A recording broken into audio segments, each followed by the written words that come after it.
Hoje é quinta-feira, né? Domingo tem culto de manhã, culto à noite, culto às 9 da manhã pela manhã, às 18 horas à noite e IBK às 10h30 da manhã. Você que tem mais dúvidas aí, nós estamos estudando a carta aos Filipenses.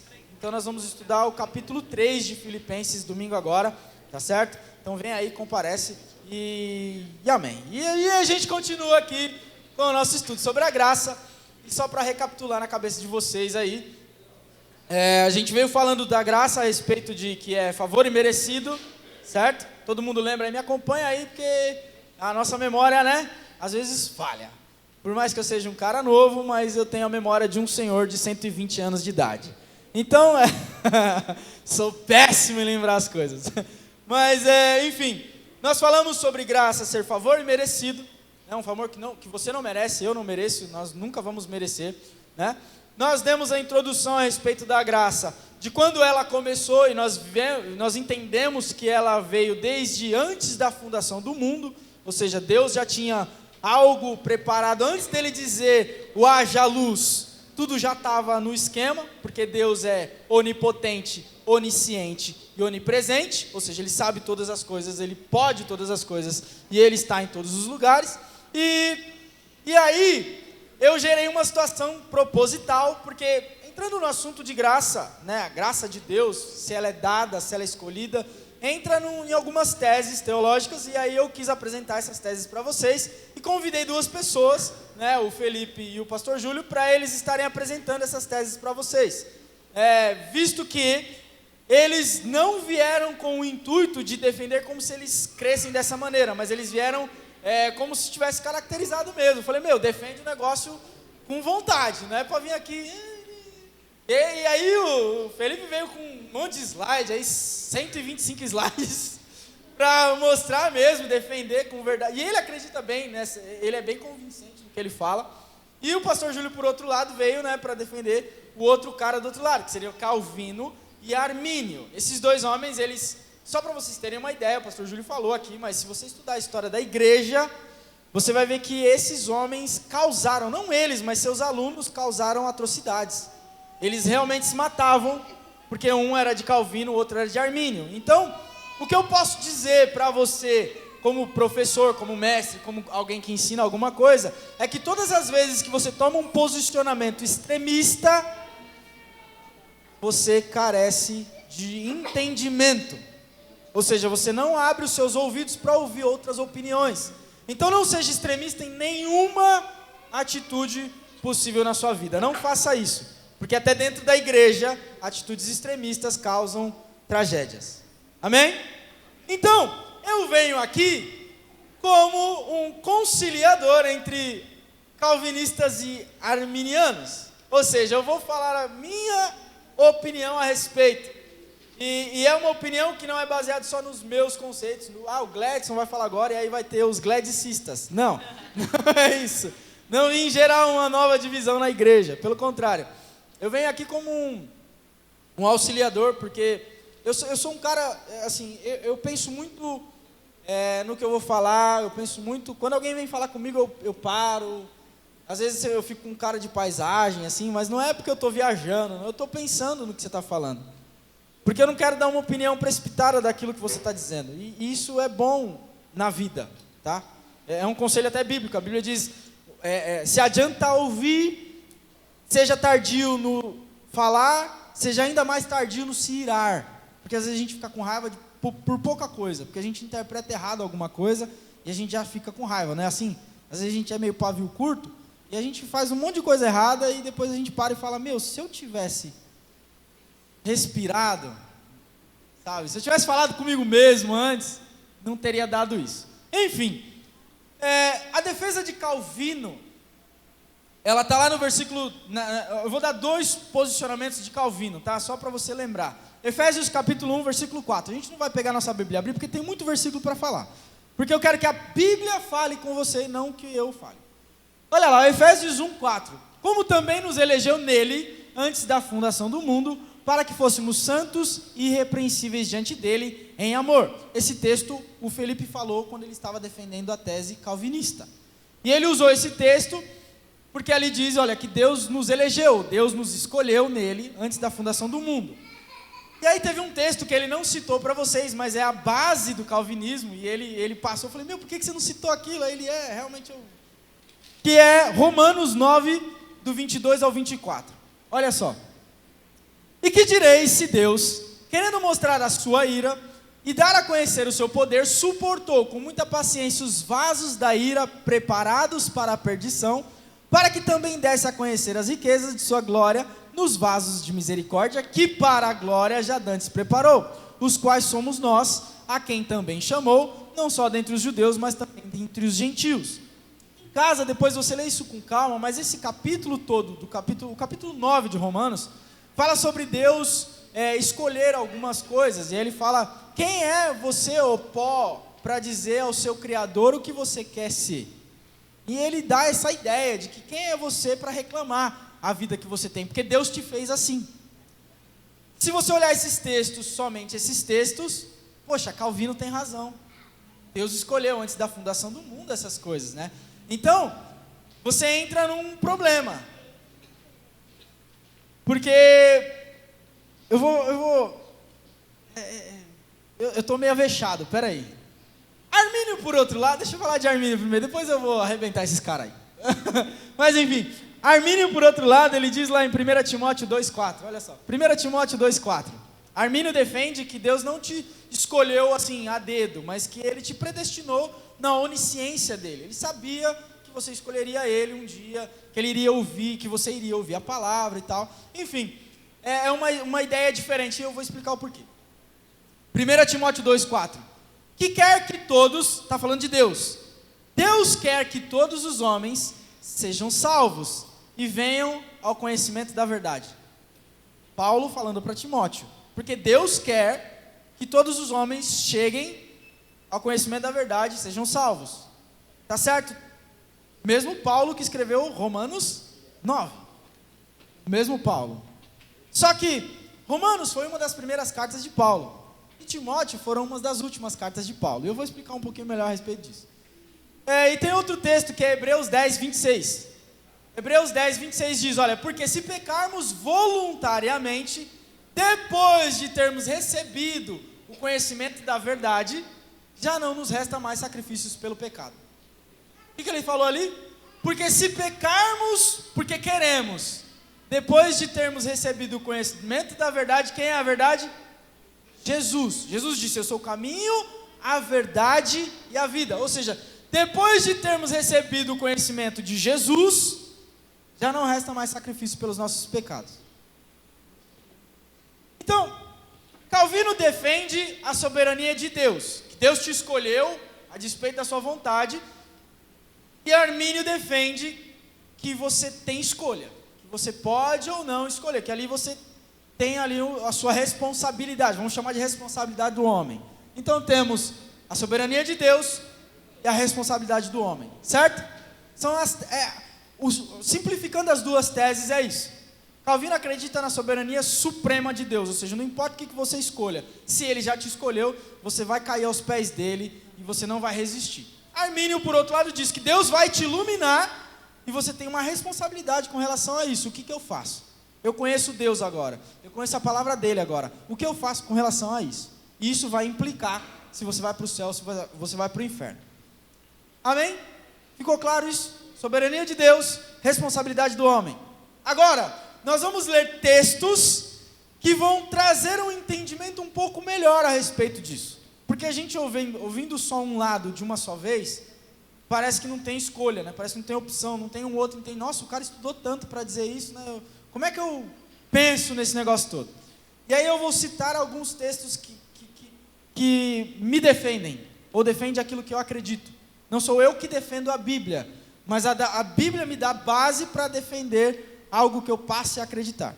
Então eu vou citar textos para vocês, nós vamos ler juntos ali, e aí a gente vai comentar a respeito de cada um deles, para que no final dessa noite aqui, você não fique com raiva de ninguém, você não fique bravo com ninguém, mas você continue entendendo o que é graça de Deus. Lembra que a gente está falando de dois homens, duas teses, mas a graça de Deus é o tema principal do nosso estudo, tá certo? E graça de Deus é o quê? Favor que não merecemos, tá certo? Então vamos lá, Romanos 2,11. O que diz Romanos 2,11? Porque para com Deus não há acepção de pessoas. E aí, eu não vou falar o nome de ninguém mais, mas você vai entender para onde vai o meu caminho. Atos capítulo 10, versículo 34. E abrindo Pedro a boca disse: reconheço por verdade que Deus não faz acepção de pessoas. Colossenses 3,25. Colossenses 3,25, olha lá. Mas quem fizer agravo, receberá o agravo que fizer, pois não há acepção de pessoas. Isaías 47, versículo 3. A tua vergonha se descobrirá, e ver-se-á o teu opróbrio. Tomarei vingança, e não pouparei homem algum. E 1 Pedro 1, 17. E se invocais por Pai aquele que sem acepção de pessoas julga segundo a obra de cada um, andai em temor durante o tempo da vossa peregrinação. Porque você sabe que a gente está aqui peregrino nessa terra, nós estamos de passagem. Mateus 25, 41. Então dirá também aos que estiverem à sua esquerda: apartai-vos de mim, malditos, para o fogo eterno, preparados para o diabo e seus anjos. Por que eu citei esse texto? Porque diz aqui que o inferno foi preparado para quem? Diabo e seus anjos. Alguém está vendo o homem ali? O inferno foi preparado para o diabo e seus anjos. Mas ele vai dizer um dia para algumas pessoas aí: aparta de mim. Tá certo? Nesse dia aí. Então nós concluímos com esses versículos todos, e nós temos Romanos, Atos, Colossenses, Isaías, no Antigo Testamento, tem Novo, tem carta, tem Jesus falando que Deus não faz acepção de pessoas. Eu gerei um problemão para o calvinista. Porque como é que pode Deus ter escolhido alguém em detrimento de alguém, se ele não faz acepção de pessoas? Então a tese de Calvino é aceitável até que ele diga que Deus só escolheu quem vai para o céu. Se em algum ponto, e a tese de Calvino diz isso, Deus escolheu outros para serem condenados, é um erro, é uma heresia, é um equívoco. Porque se Deus não faz acepção de pessoas, por que, né? Antes da eternidade ele escolheu uns para ir para o inferno e outros para ir para o céu? Eu cancelo todos esses versículos que a gente falou se eu disser que Deus escolheu. Então talvez o texto de Efésios 1, 4 tenha um entendimento superior ao pé da letra que a gente lê. Tá certo? Porque lá diz que Deus, antes da fundação do mundo, escolheu alguns. É isso que está dizendo lá. Então, esse texto talvez tenha uma compreensão diferente. E a gente vai falar sobre essa compreensão daqui a pouco. Então, esse é o meu primeiro ponto. O primeiro ponto que eu defendo a minha tese, tá certo? O que eu acredito é que Deus não faz acepção de pessoas. Ele não te escolhe porque você é mais bonitinho, ou me escolhe porque eu sou mais bonitinho, ou escolhe outro. Até porque, deixa eu te dizer, isso envolve o problema do pecado, gente. Por que envolve o problema do pecado? Deixa eu te explicar.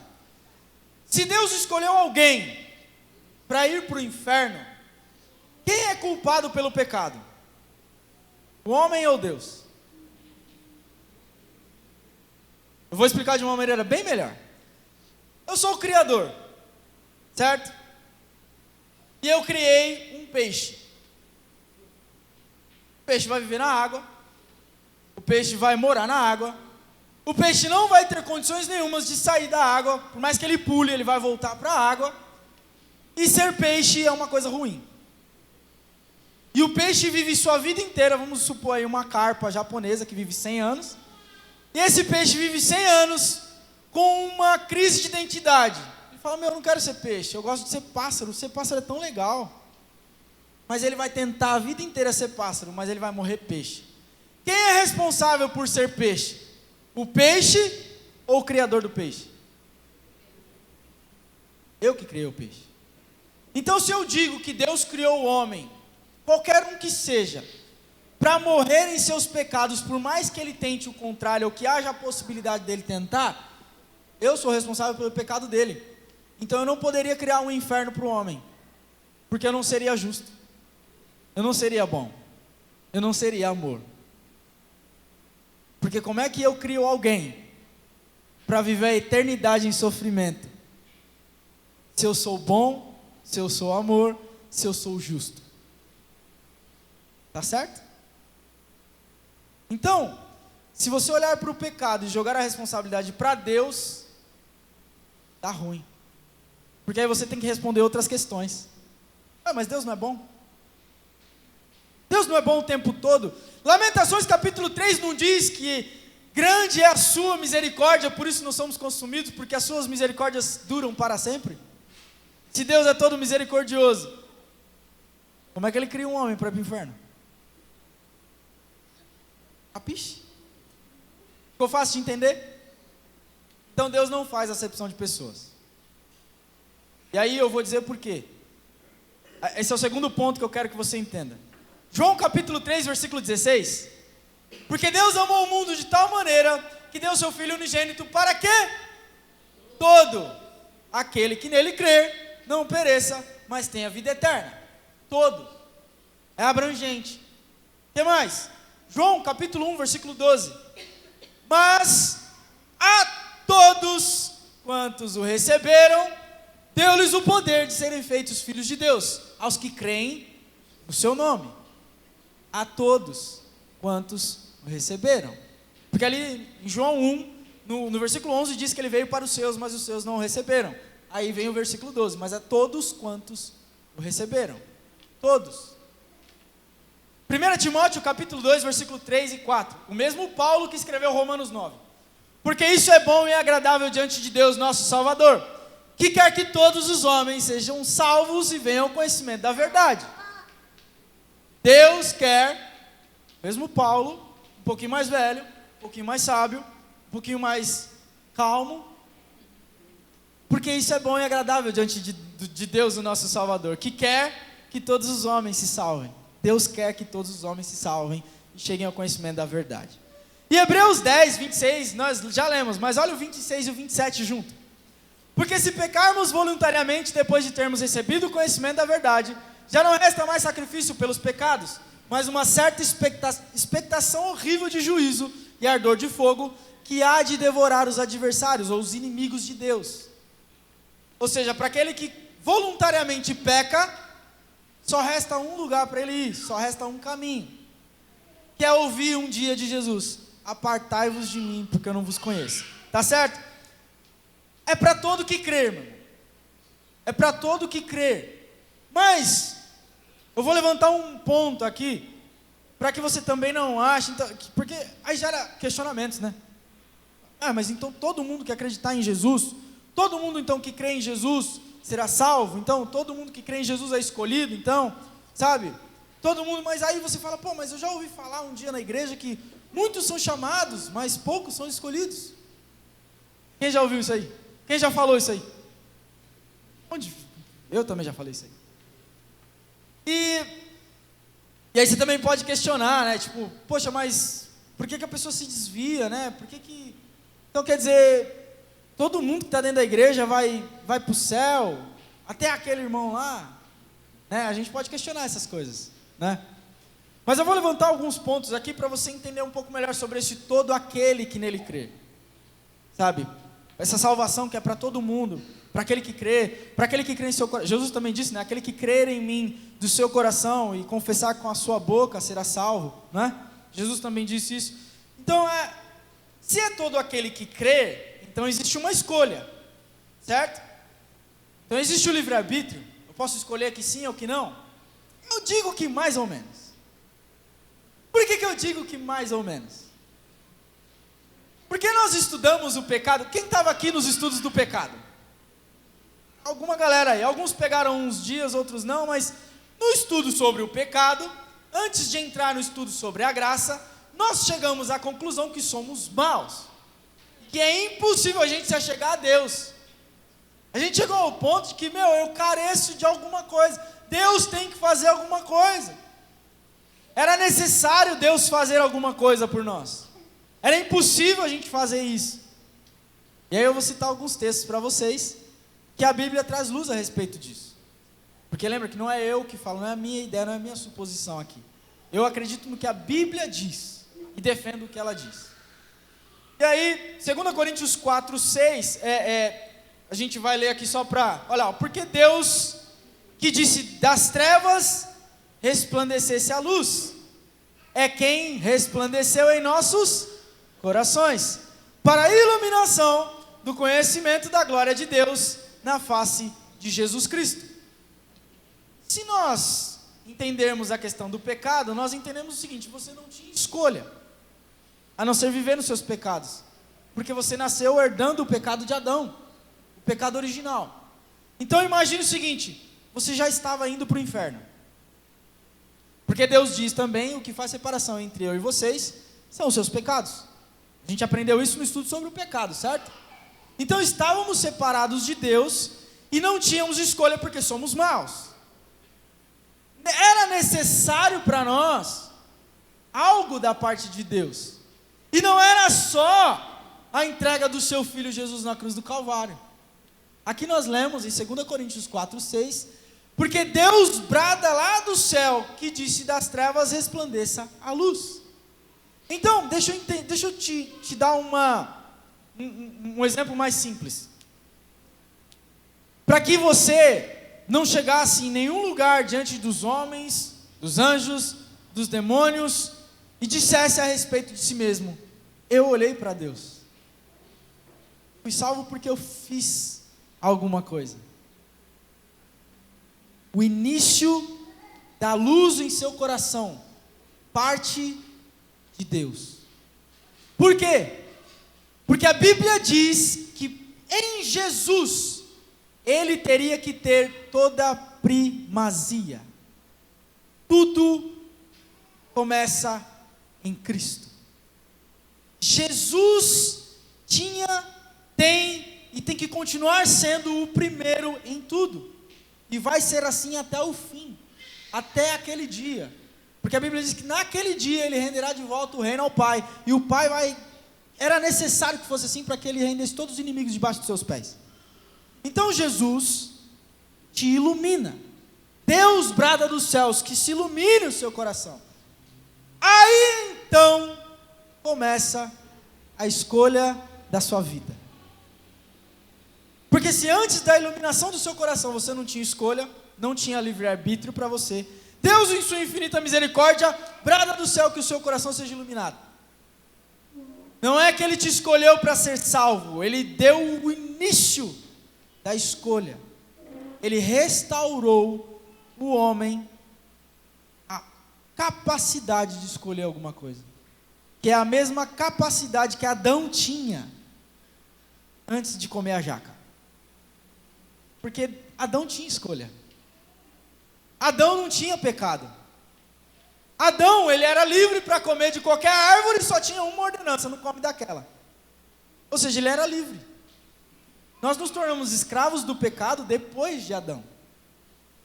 Então quando Deus ilumina o seu coração, segundo o texto que nós lemos, e aí Efésios 1,18 diz: tendo iluminados os olhos do vosso entendimento, para que saibais qual seja a esperança da sua vocação, e quais as riquezas da glória da sua herança nos santos.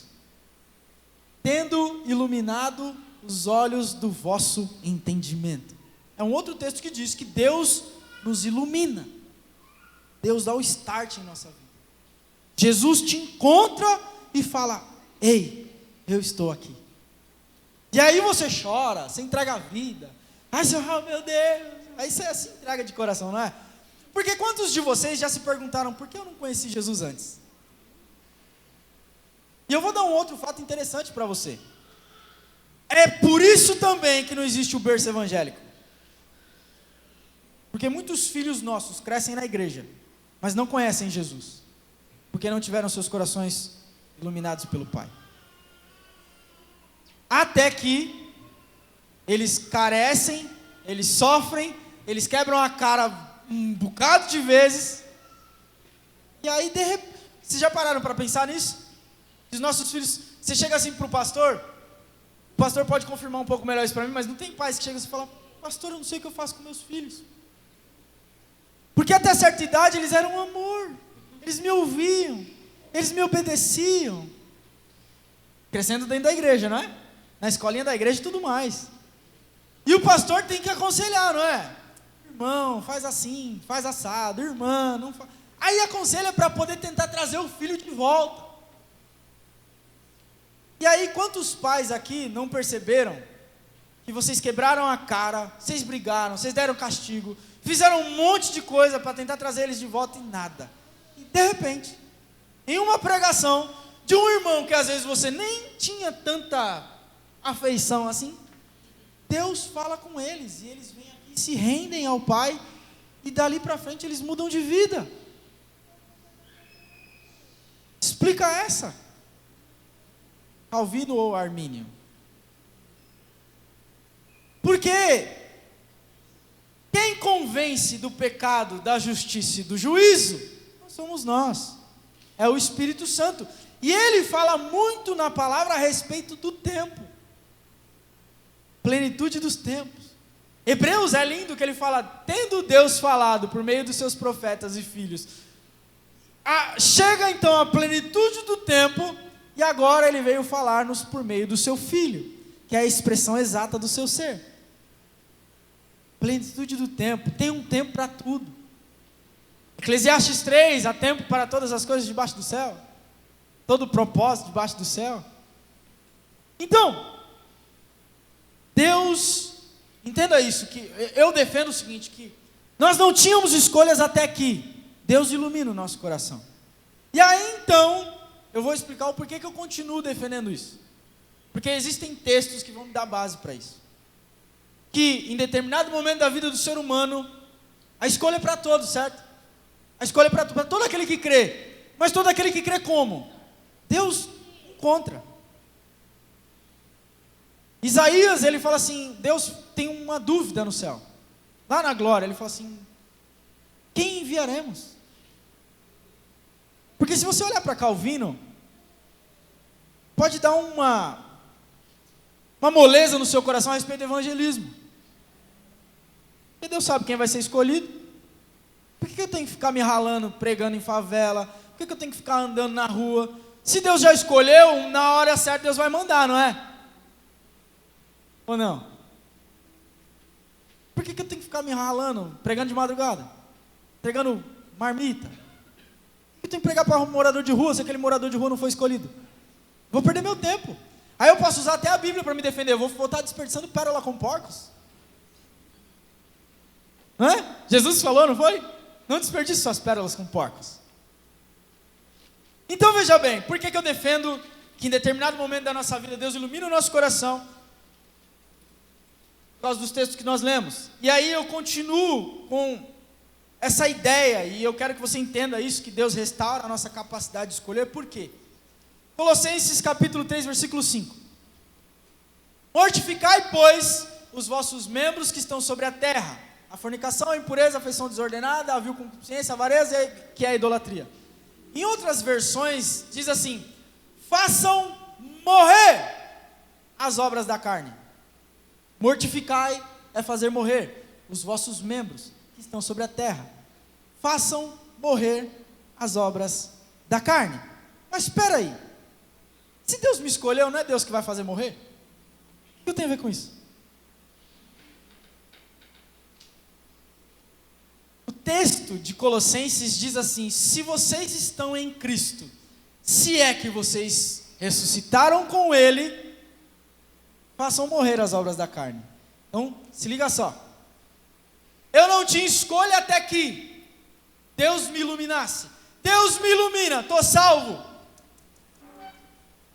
Façam morrer as obras da carne. Deus deu início e restaurou a sua escolha. Deus restaurou a sua condição de escolha.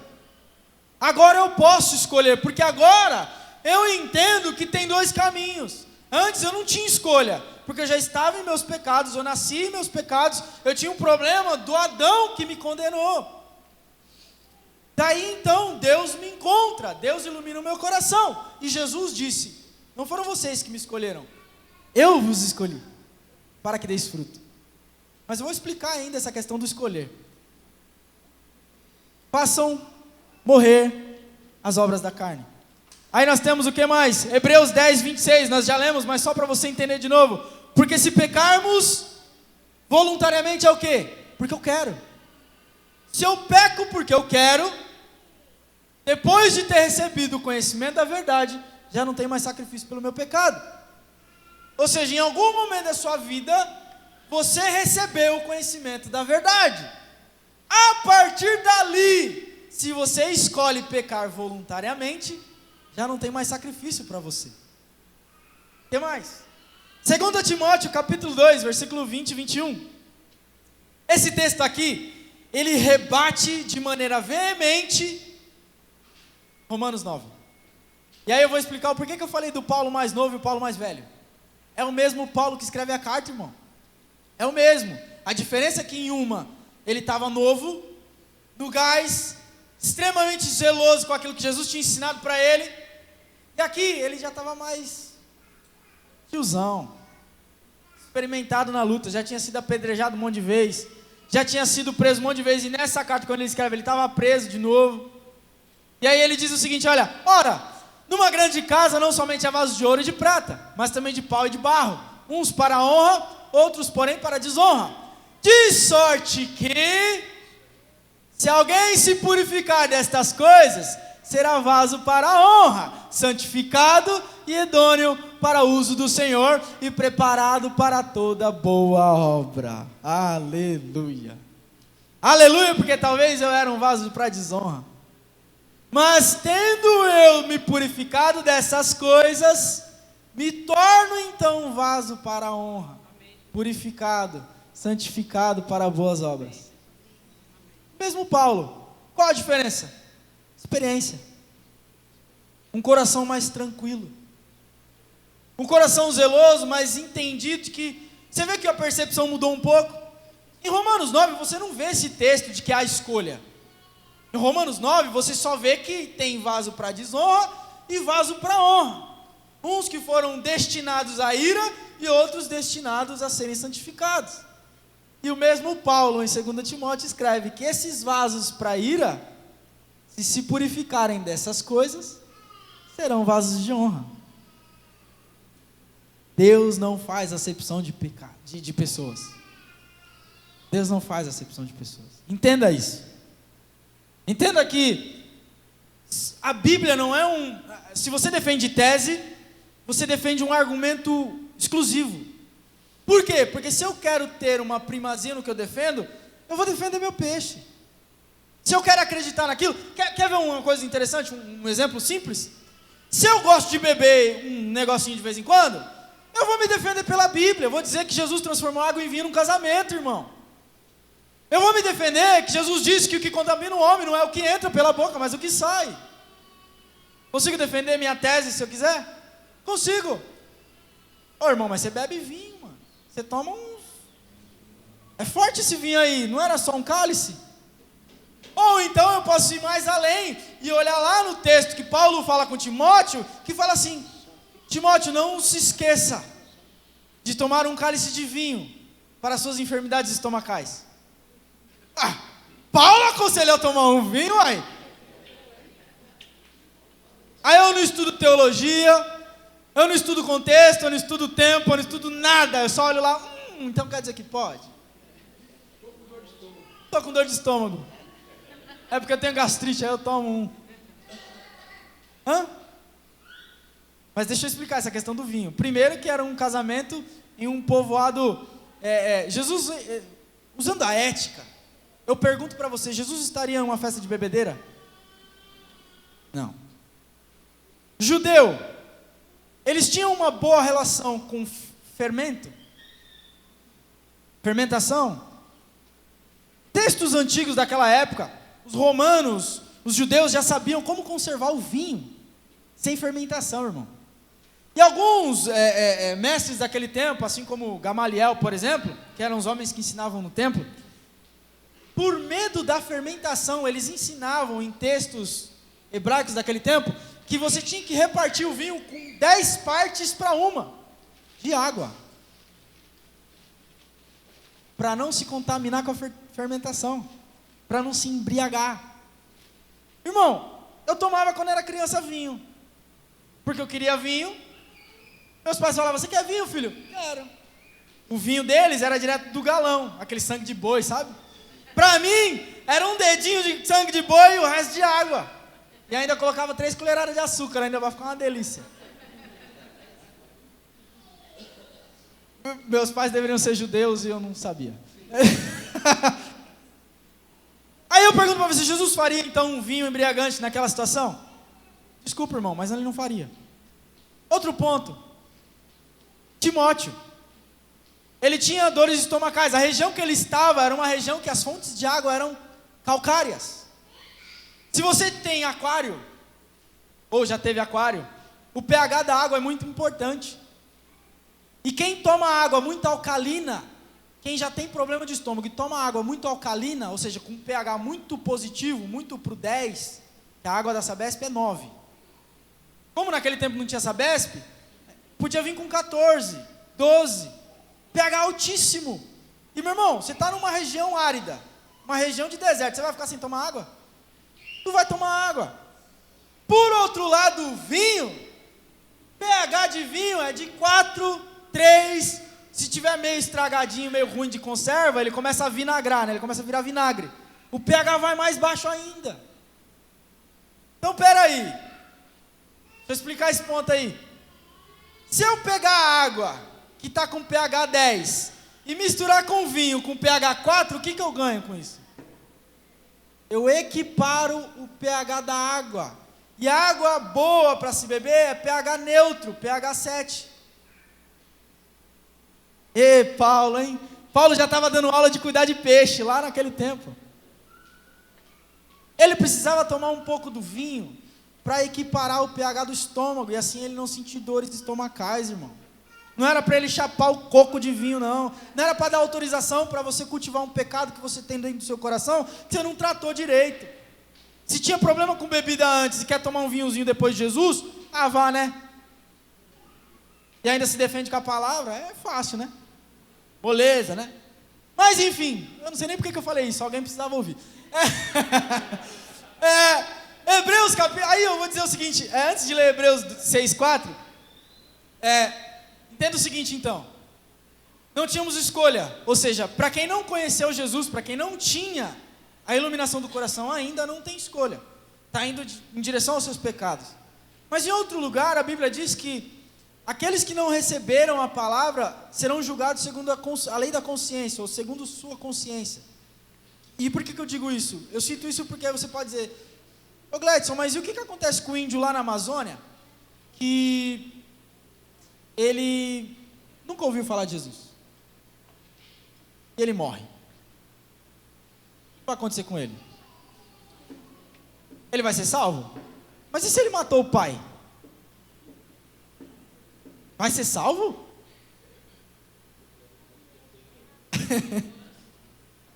Mas é que tá, olha, a questão da ignorância é muito interessante, porque se eles vão ser julgados segundo a sua consciência, o que isso quer dizer?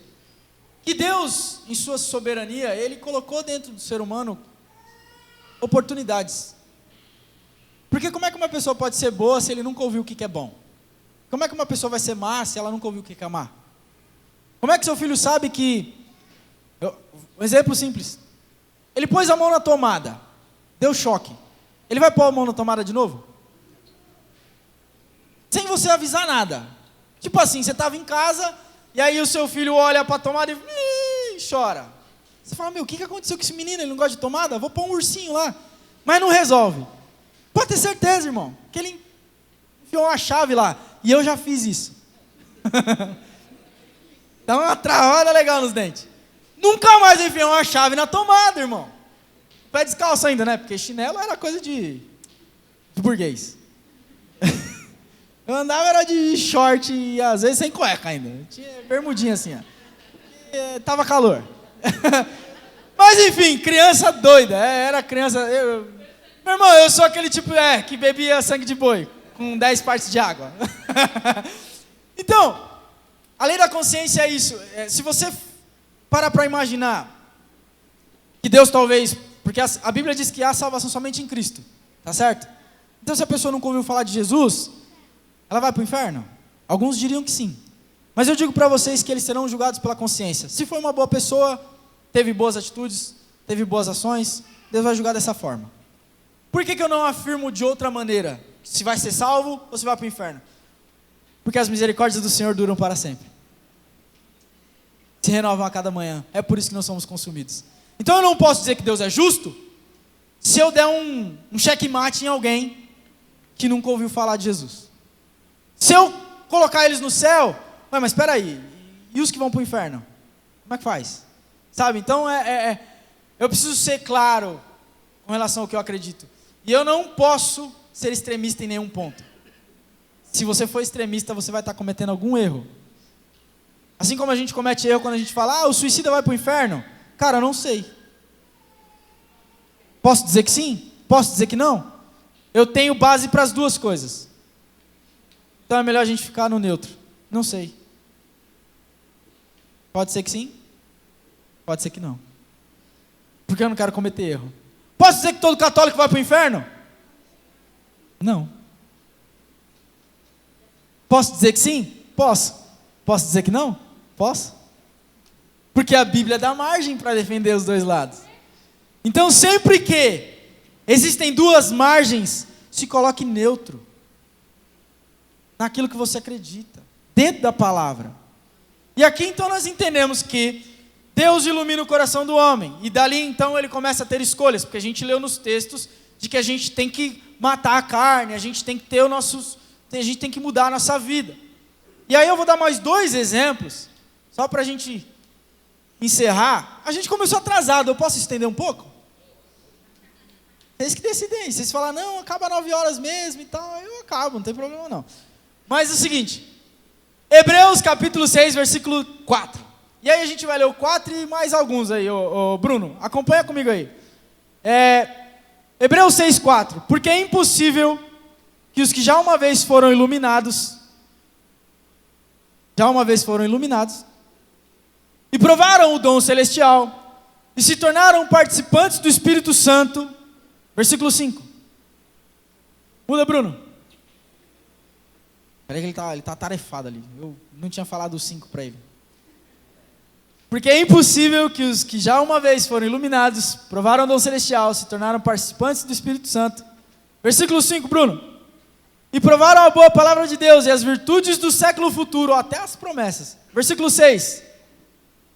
E recaíram, sejam outra vez renovados para arrependimento. Pois assim quanto a eles, de novo, crucificaram o Filho de Deus e o expõem a vitupério, ou seja, a vergonha. É impossível que aqueles que conheceram a glória, receberam o Espírito Santo e caíram, voltem ao primeiro estágio de arrependimento. Por quê? Porque eles crucificaram Jesus de novo e expõem ele à vergonha. Aí eu digo para você, é possível alguém que não foi escolhido receber o Espírito Santo? Se a gente for para o lado de Calvino? Porque Calvino diz que você foi escolhido. Se você for escolhido, você recebe o Espírito Santo, você recebe as promessas, você recebe tudo. E aqui no texto, diz que é impossível que aqueles que receberam tudo isso e caíram, volte ao primeiro estágio de arrependimento. E aí? Então, cair é real. Perder a salvação é real, segundo esse texto de Hebreus 6. Então não está tudo limpo, porque também ser escolhido pode te trazer a ideia de que você pode sambar lá fora lá um pouquinho e rolar na lama. É tipo aquele porquinho, sabe, que você pega, dá banho nele, põe perfume e solta ele de novo. Para onde ele corre? Para a lama, não é? Daí você pensa que ser escolhido é como um porco, que Deus te limpou, te lavou, e aí você pode dar uma rolada na lama de novo e voltar depois para ele, que aí ele te lava de novo, te limpa de novo. E está tudo certo. É impossível, está dizendo o texto, que voltem ao primeiro estágio de arrependimento. Então expor Cristo à vergonha e crucificar Ele de novo, para mim, está ruim. Tá? Está muito ruim. Então não caia nos seus pecados, achando que depois você vai ter um arrependimento sincero igual ao primeiro. Está dizendo aqui o texto, que é impossível se arrepender igual à primeira vez. Se você alcançou tudo isso, sabe? A glória, Espírito Santo. Sabe aquelas pessoas que fizeram milagres? É só olhar, irmão. Eu não estou julgando ninguém não, mas olha homens que já fizeram grandes milagres, que já fizeram grandes coisas nessa terra e caíram. Vê se eles voltaram ao primeiro estágio, ao estágio anterior. Não estou dizendo que eles vão direto para o inferno, não. Só estou dizendo o que está escrito. Não estou condenando ninguém. É o texto que diz que é impossível voltarem ao primeiro estágio de arrependimento. Então, cabe a nossa responsabilidade. Posso vir para Jesus e depois dar uma rodada lá fora e depois voltar aqui para dentro de novo? Não, irmão. Não é aconselhável. Porque o texto te exorta a não fazê-lo. Ou seja, a gente está falando aqui de gente que está dentro da igreja. Ou seja, você já teve seu coração iluminado, você já teve o conhecimento a respeito da palavra, está começando a caminhar com Jesus, está ouvindo a voz do Espírito Santo, já está fazendo a obra, você está no gás. E o pecado está, te chavecando. Se você cair, entenda isso, você carrega não o seu nome, mas você carrega o nome de Jesus. E se você cai e se escangalha todo, a Bíblia está dizendo que é impossível chegar ao primeiro estágio de arrependimento. Ou seja, o seu arrependimento nunca vai ser tão sincero quanto. Você tomar cuidado com isso. Porque a gente se arrepende. Eu acho que tipo assim, a gente acaba forçando um pouco a barra. Compreende? Porque se eu chorar tanto assim, eu tenho que ser sincero, né? Porque Deus não rejeita um coração contrito e quebrantado, né? Aí o cara tenta chorar, mas aqui dentro não está a mesma coisa. Porque tinha intenção de fazer aquelas coisas erradas. Certo? É o pecado voluntário. Eu tinha intenção de fazer. Então, o meu arrependimento não é tão sincero assim, porque eu gostei de fazer aquelas coisas. Eu falei com um cara uma vez, e ele estava indo para a igreja. Estava indo porque não está mais, tá? Mas ele estava indo para a igreja na época. E aí uma vez, a gente começou a conversar das coisas erradas que a gente fazia na época, né? Antes de Jesus. E eu falei para ele, já fiz isso, já fiz aquilo e tal. E, cara, eu só falo isso para minha vergonha. Porque se eu soubesse o quanto Jesus sofreu por tudo isso que eu fiz, eu não teria feito. O quanto era ruim fazer essas coisas. E aí ele disse para mim assim, eu não me arrependo de nada que eu fiz não. Cara, era da hora. Ele estava indo para a igreja. Não está mais. Então você percebe, né? Se não teve nenhum primeiro arrependimento, imagina o segundo. Então bom, mas enfim. Alguém também precisava ouvir isso hoje. Apocalipse capítulo 7, versículo 14. E eu disse-lhe, Senhor, tu sabes. E ele disse-me, estes são os que vieram da grande tribulação e lavaram as suas vestes e as branquearam no sangue do Cordeiro.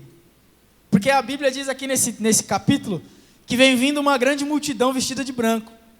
E aí João estava vendo aquele e falou assim, aí um anjo no meio lá, estava rolando um diálogo no céu, e aí um anjo fala assim, e quem, um dos anciãos aliás, e quem é esses que vêm de branco? E João estava lá, né, anotando tudo que podia. E aí um anjo responde, isso. Quem são esses? O ancião pergunta, e aí João responde, Senhor, tu sabes. E aí vem a resposta, e ele me disse, estes são os que vieram da grande tribulação, e lavaram suas vestes e as branquearam no sangue do Cordeiro. Aqui, meu irmão, eu vou te dizer mais um negócio muito interessante. Eu vou estender hoje, porque eu preciso falar isso para vocês. Quem vai vir depois da grande tribulação? Só para você entender rapidinho o que é grande tribulação. A Bíblia diz que a grande tribulação se inicia no dia do arrebatamento. Jesus vem com os anjos e aí ele brada lá a trombeta e aí a igreja é arrebatada. Aqueles são a igreja verdadeira, certo? Aí vai ter um monte de gente que vai ficar, né? E aí eu poderia dizer para você, então vai tudo pro inferno, né? Porque o anticristo vai matar todo mundo, vai pôr a marca da besta, aí tem tudo aquilo. Porém vai ter algumas pessoas na terra que vão negar a marca da besta. Por esforço próprio. Por quê? Porque a Bíblia diz que o Espírito Santo é o selo da vossa redenção. E que o homem da iniquidade, ou seja, o anticristo, não se manifestou ainda justamente por causa do Espírito Santo. O Espírito Santo é o que impede a manifestação do anticristo. Então veja bem, Quando vier o arrebatamento, o Espírito Santo será removido da terra, junto com a igreja. As pessoas que estiverem aqui, elas ficarão por conta própria, tá certo? Você não vai estar aqui porque você vai ser arrebatado, porque você vai estar lutando contra o seu pecado até aquele grande dia, amém? Amém. Mas os que ficarem, estarão por conta própria. E a Bíblia diz que durante esses 7 anos de grande tribulação, o ser humano chegará a um nível de depravação nunca visto antes. Ou seja, se você acha que o funk e todas essas desgraças que estão acontecendo hoje aí é ruim, não fique para a grande tribulação, tá? Um conselho: lute contra os seus pecados, faça morrer as obras da carne, lute contra aquele mau homem que mora dentro de você, aquela velha mulher que enche suas paciências para voltar aos pecados antigos. Luta contra ela, porque eu quero que você seja arrebatado, e é por isso que nós estamos estudando.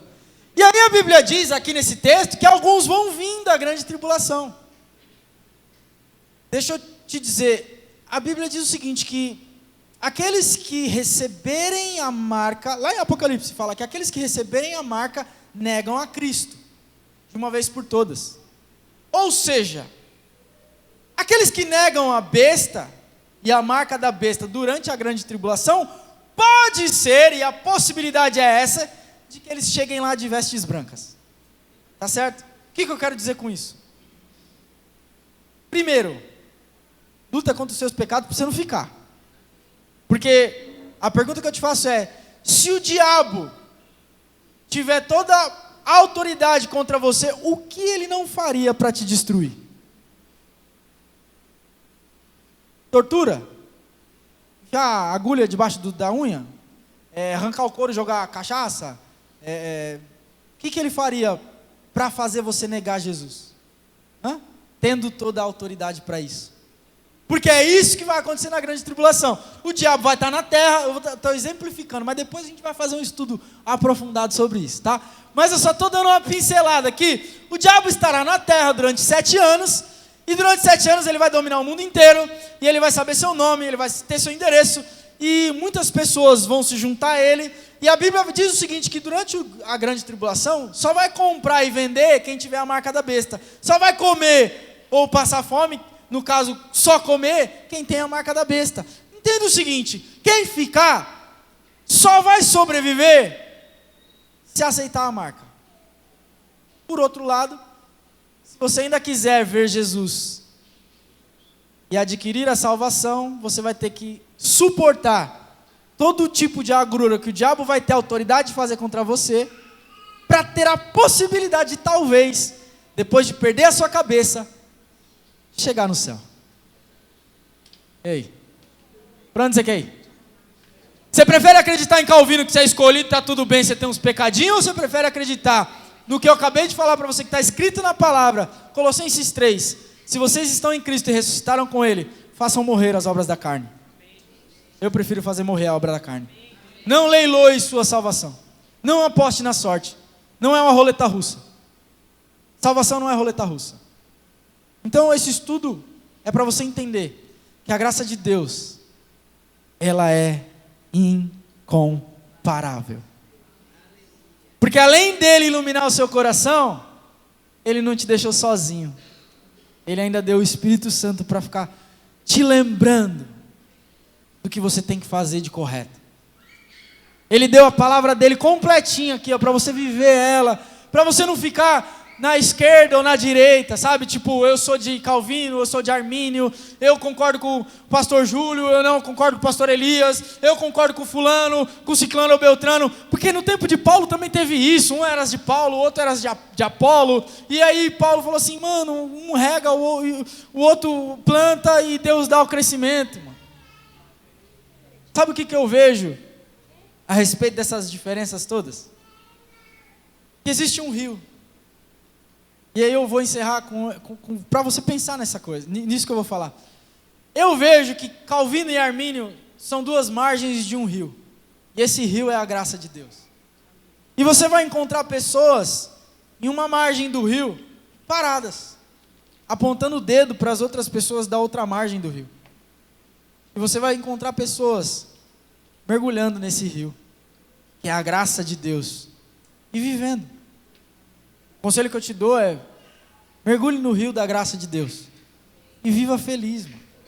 Não julgue pessoas, não critique, mas apresente a graça salvadora, incomparável, eterna.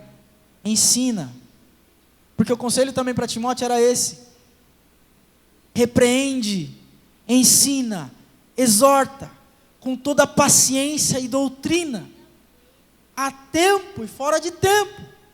Porque ele fala assim: vai chegar um tempo que as pessoas não suportarão a sã doutrina, se voltarão para mitos, levantarão líderes para si mesmos. Será que a gente não está chegando nesse tempo, não? E no final ele diz assim, que os homens seriam mais amigos do seu próprio umbigo do que amigos de Deus. Lá não está umbigo, tá? Vai estar ventre. São mais amigos do seu próprio ventre do que amigos de Deus. Então, não fica de um lado nem do outro. Pega a palavra, escreve na tábua do teu coração para não pecar contra Deus. Porque é o conselho de Provérbios. Senhor, escrevi a tua palavra na tábua do meu coração. Como é que escrevia na tábua antigamente? Era com talhadeira, irmão. Até hoje é assim, né? Você quer... O povo pega qualquer coisa, né? Para rabiscar a árvore, né? Mas você já viu que você tem que ir lá e machucar o negócio? Você tem que furar ali, vai batendo, e vai fazendo uma marca. E aquela marca na madeira, nunca mais ela sai. Nunca mais ela sai. Então escreve a palavra na tábua do teu coração para não pecar contra Deus. E aguarda com expectativa, ansiosa, a volta do nosso Rei. Porque é a promessa que Ele deu. Então guarda esses conselhos. E não fica nem de um lado nem do outro. Porque na Bíblia dá margem para defender tanto um quanto o outro. A Bíblia é um conjunto de coisas. Viva esse conjunto. E esse conjunto de coisas, eu posso dizer, é a graça de Deus, que te iluminou o coração e quer te salvar e te levar para a glória com Ele. Você pode dar uma salva de palmas ao Senhor? Aleluia.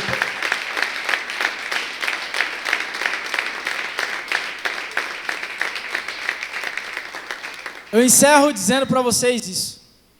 Mergulhe no rio de Deus, cara. Estude, é bom estudar. Mas não tome posicionamento doutrinário, sabe? É assim. Não. Abre o seu coração para novidades, para coisas que Deus quer te ensinar.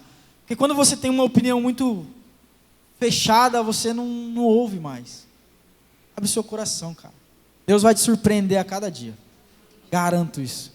Porque isso é graça. Sabe, a graça comum e a graça incomparável. É todo dia, é 24 horas por dia, Deus presente. Porque Ele disse: eis que estarei convosco até a consumação dos séculos. E isso é graça. Se é Calvino ou Arminio, meu irmão, eu não sei, não quero nem saber. O que eu quero é Jesus. Eu quero estar com Ele naquele dia. E para isso a Bíblia me dá conselhos de matar esse eu aqui, ó. Todo dia. Faça isso. E a gente vai olhar Ele lá naquele dia lá. Você vai fazer o que quando você chegar lá? Você já planejou? Eu já tentei planejar um monte de coisa. Eu não sei o que eu vou fazer, mas que eu vou dar um cheiro em Jesus, eu vou dar um cheiro em Jesus. Cara. Aqueles cabelos alvos mais que a neve, eu vou querer ver cada detalhe. Eu sei que eu vou ter que pegar fila, eu não sei como é que vai ser esse negócio. Mas eu vou esperar, nós vamos ter todo o tempo do mundo mesmo, a eternidade para isso. Então não tem problema se a fila for grande, não. Eu só quero estar lá. Amém. E para estar lá eu preciso viver a palavra. E viver a palavra é isso. Amém? Amém. Se vocês tiverem dúvidas, eu estendi, a gente não tem tempo. Mas anota hoje.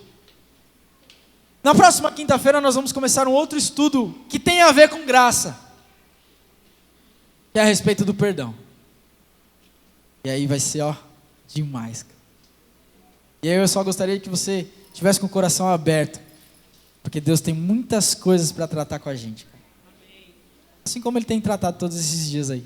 E não fica com raiva de ninguém, não. Não tem treta. Guarda isso no seu coração. Maior é aquele que nos une do que aquilo que nos separa. maior é aquele que nos une do que aquilo que nos separa. Amém? Se coloca de pé e vamos orar, vamos agradecer ao Senhor. Dá mais uma salva de palmas ao Senhor. Obrigado, Jesus.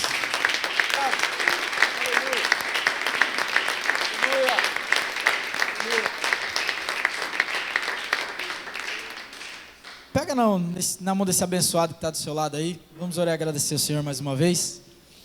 Vamos embora para casa. Me perdoa o atraso, tá? Foi proposital mesmo, eu avisei desde o começo. A gente deu uma atrasada aí, estamos ajeitando as coisas, estamos arrumando. E eu peço encarecidamente perdão por ter atrasado um pouquinho, tá bom? Mas não vai ser assim todos os dias não. A gente vai estar lutando aí para 9 horas a gente está orando, indo embora para casa.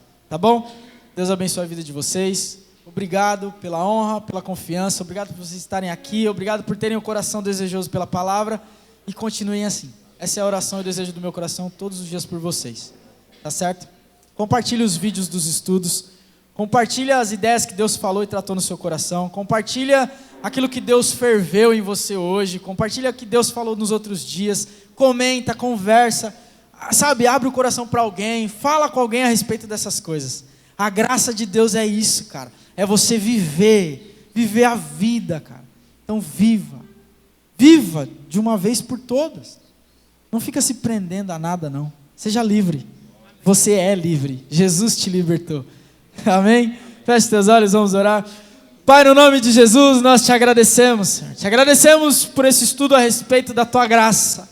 E o desejo do meu coração, Senhor, é que eles possam carregar esses dias que nós falamos a respeito disso, Pai.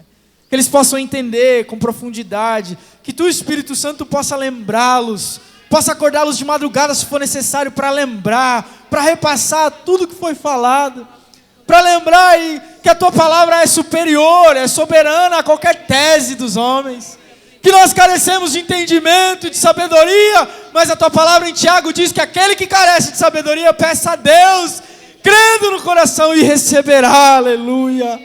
Derrama sabedoria sobre as nossas vidas, Deus, derrama entendimento, derrama discernimento, derrama um coração em paz na presença dos homens, na tua presença, Deus.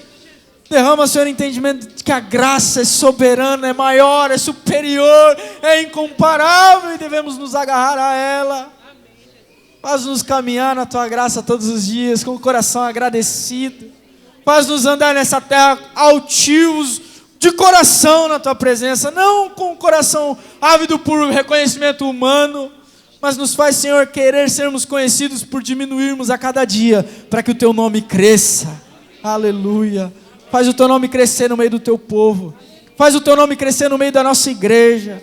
Faz o teu nome crescer no meio do nosso trabalho, no meio por onde a gente anda, para que o teu povo venha dar bom testemunho do teu nome. E naquele glorioso dia, Pai, todos nós possamos estar diante da tua presença, Senhor. Porque nós entendemos que o inferno não foi feito para nós, mas a glória foi preparada para nós.